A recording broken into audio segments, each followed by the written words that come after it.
big difference between 1 and 2 and the latest version of this game? There's actually quite a bit of difference, but quite a bit of similarities too. So Dungeon Keeper, as you know, it's a 90s cult classic game by Bullfrog and visionary Peter Molyneux.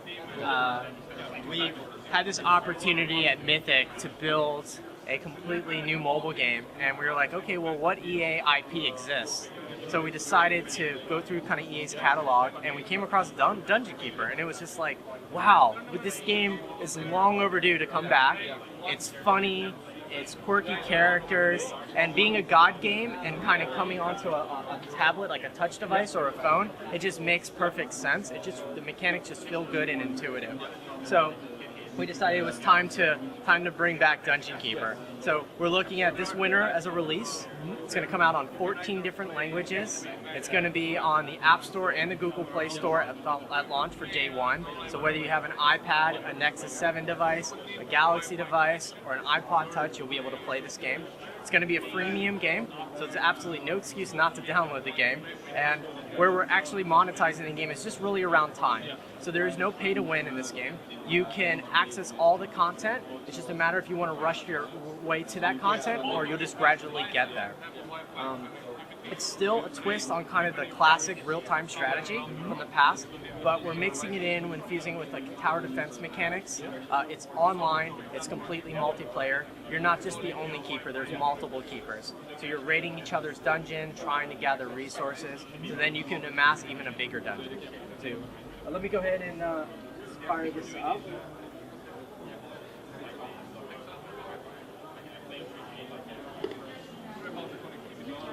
So you might remember in the classic game, you played with a keyboard and a mouse. And cursor was actually what we call the hand of evil. And you would smack your imps around and order them to do things. And for us, we wanted to make sure we nailed that on a touch device, because now there is no cursor. The hand of evil is your physical hands.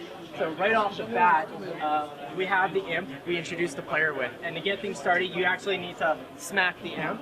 So actually, I'll give you the honors. Go ahead and smack. Go ahead, give it good swipe across. There you go. All right. So now off we go. Now this dungeon right here, I've been working on this dungeon since the beginning of Gamescom, so it's a little bit more advanced, although still kind of an early level dungeon. But as a new player, you would be greeted by Horny, and he would introduce you to the mechanics of the game. But for Gamescom, we wanted to kind of dive a little bit deeper into the game. So here's my dungeon heart.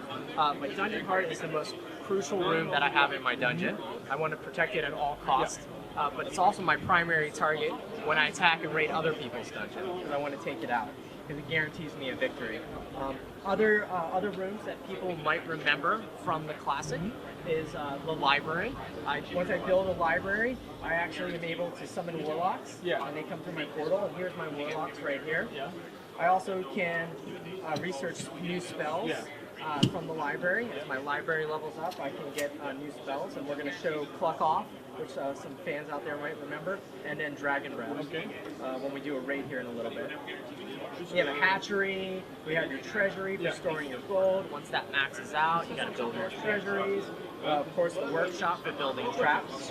And speaking of traps, I have some traps down here. You can see I have a spike trap that I can move around, and a cannon trap. Now, these traps actually, we're putting more emphasis on traps than in the classics. The traps in the classic game kind of were in the backseat of the game. Now we're trying to make them a little bit more prominent.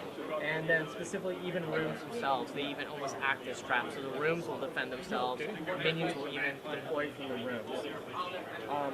So first thing you do when you come into a dungeon, you're most likely going to want to start digging. You're going to have some imps. You're going to want to start kind of figuring out where do you want to place your room. So it's very easy to start digging. All you do is just select the cell and drag, and off they go. And if you think they're being a little bit slow, you can always, of course, slap your imps and make them work a little bit harder, and that guy, I want him to work a lot better. And now they'll work twice as fast for that set amount of time. So even if you just want to come in real quick, slap your imps, and then get back out, you can do that to always make sure that they're being efficient. And now you can go ahead and carve out some more space here. And then that we wanted to be just as easy to mine and carve. We also want to be just as easy to kind of collapse the area. So you can see here I can reverse the progress. And that's important too, because a big difference from the classic game, you always had a new dungeon every time you played. But we thought, that's going to be a little bit tiresome to always have a new dungeon if you just want to jump in for a few minutes. So we wanted to make sure the dungeon you have, you can change it very quickly. So as you progress through the game, you can move things around as you unlock new traps and new rooms, new minions. It's also very easy to move rooms around. Like I can select this hatchery and then drop the hatchery down. And that's probably also another example where we made a change. Whereas in the classic, you could do a 2x9 room, but there was always a more efficient way to build that room and the size. So we just went with that efficient size. So either 3x3, a 4x4, or a 5x5. And it just makes it easier to manipulate and move.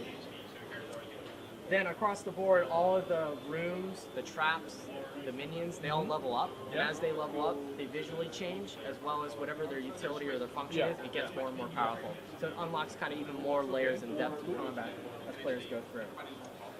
So you kind of dug out your tunnels, you figured out where you want your rooms, you drop down your rooms, you drop down your traps. Really the next thing you want to do is probably raid other people's dungeon because you're running out of resources.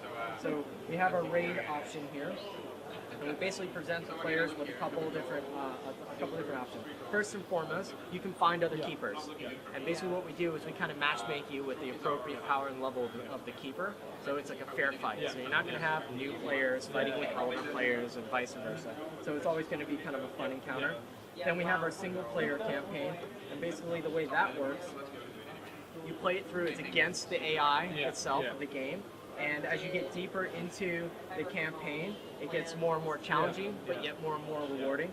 One of the cool things we're doing with the campaign, it's not always about playing the offense. You actually get to play your defense. Awesome. I'm still going. We're going. We're doing it live. All right. So, so basically you can attack and I bet you all the console gamers wish they were mobile gamers. So, anyways, you can attack, so you can play the offense, so you take your minions, and then you go after raid another dungeon. But then you also can defend against with your own dungeon. So enemies come in waves into your dungeon. So you get to play both sides, which is kind of cool. And then last but not least is test your dungeon, which is what I want to run here. Now we'll see if this is going to connect. Great. So our wireless is not down. That's good. So here I'm actually testing my own dungeon, so I can show you how some of the mechanics work. So I have my workshop here, and you can see that there's a troll kind of guarding it. Well, what I want to do is go ahead and kick out that troll before I lay down my rest of my minions. So I'm going to go ahead and cast Fuck Off, turns to a chicken, and then now he's gone. Actually, I should give you some volume here.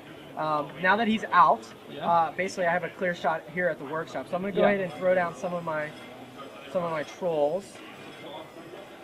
And now trolls are great for taking out traps, going after rooms with traps, and smashing down doors. So they clear out a safe path for your other minions. So they're working on that. I see that there's a warlock over here. So I'm going to go ahead and cast Fire Breath, take him out, just to protect my trolls a little bit longer. So my trolls are demolishing all those traps. While they do that, I'm going to make a run for this treasure up here. So I can go ahead and deploy my skeletons and my warlocks. Warlocks cast, they're a ranged minion. They'll go after ground and air minions.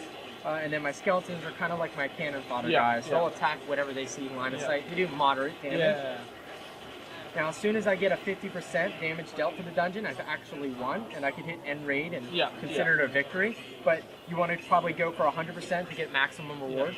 So I'm going to go ahead and just wrap this up right here. They're going to crush this last room. Get a recap. Now, the fact that I tested my own dungeon, I'm not going to steal my own resources, but it gives you a sense of kind of the flow, and then you basically go back to your dungeon and pick up in progress and get a little bit more gold, a little bit more stone, and decide, okay, well, what do I want to build next?